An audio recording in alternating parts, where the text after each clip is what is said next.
my feel-good breakfast show. Welcome back. It's a Monday morning on your Feel Good Breakfast show. And man, right now we're about to share a story with you that's the kind of stuff I want to share with you on a Monday morning. Talk about hashtag Monday Motivation. So last year, a South African learner by the name of Mfundo Khadebe made waves after being accepted into the prestigious Harvard University on a full scholarship. Now, if his success getting into one of the top universities in the world wasn't enough, while abroad, Mfundo started working on launching his Dlulisa initiative, which seeks to assist underprivileged learners in South Africa through providing them with unused learning material. And he joins us this morning to talk about this initiative and his experience. I was asking him during the break, Mfundo, is it like they show it in those rom-com movies? Does Harvard look like that and everyone's dressed in slacks and ties? And what's your experience been like as a South African at Harvard? So my experience as a South African has been quite enriching at Harvard because, you know, you go into this university with like all these overachieving and driven young people, and everyone believes that they can change the world in some way. And to some extent, the university makes you believe that. Yeah. And it was overwhelming at first. I went there and it's just like all these big fancy buildings and libraries.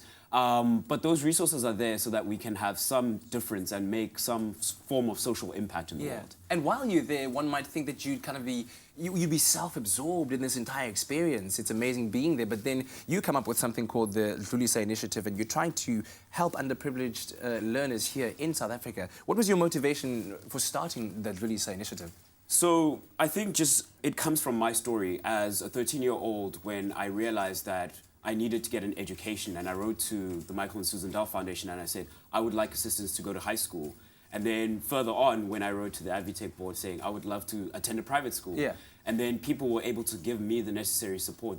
They gave me textbooks and all that stuff. And that allowed me to become a national debate champion, an international public speaking champion, and then to get a full scholarship into Harvard. So I think that's what the Dlulisa initiative comes from. It was like when I had finished my first semester at Harvard, I realized that we've done so well as a country. If we can send young people from Umlazi to Harvard, then we've made progress. But I felt like it wasn't enough.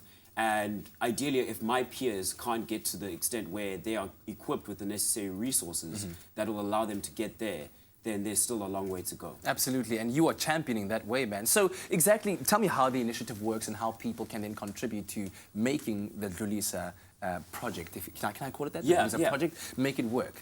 So basically, what we're trying to do is to afford young people in select schools with the resources, so textbooks and stationery, and then we'll work with the teachers to ensure that they are implemented in the correct way. And then in such a way, we are building a network of private schools and companies across the country that will allow intervention to happen within these schools, and then we will monitor the progress that is made. And this is great because, you know, essentially young people in primary school especially don't know that there are people who want to, you know, pay for their high schooling. And there are all sorts of people in South Africa who want to lend a helping hand, but we just need to be able to be that bridging gap.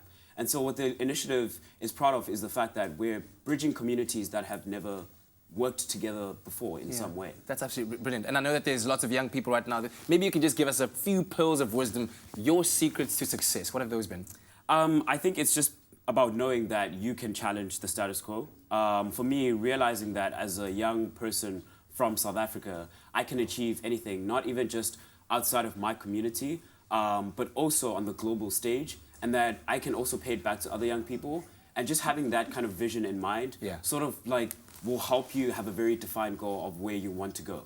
So I think reach out to people who've done it before and build that network of young people as well. Love it, man. Work hard. Listen, I could chat to you all day long about this. Super proud of you. Thank you for the inspiration. There he is, Mfundo Khadebe. Follow him online at Mfundo Khadebe on Twitter and at Khadebe MT on Instagram.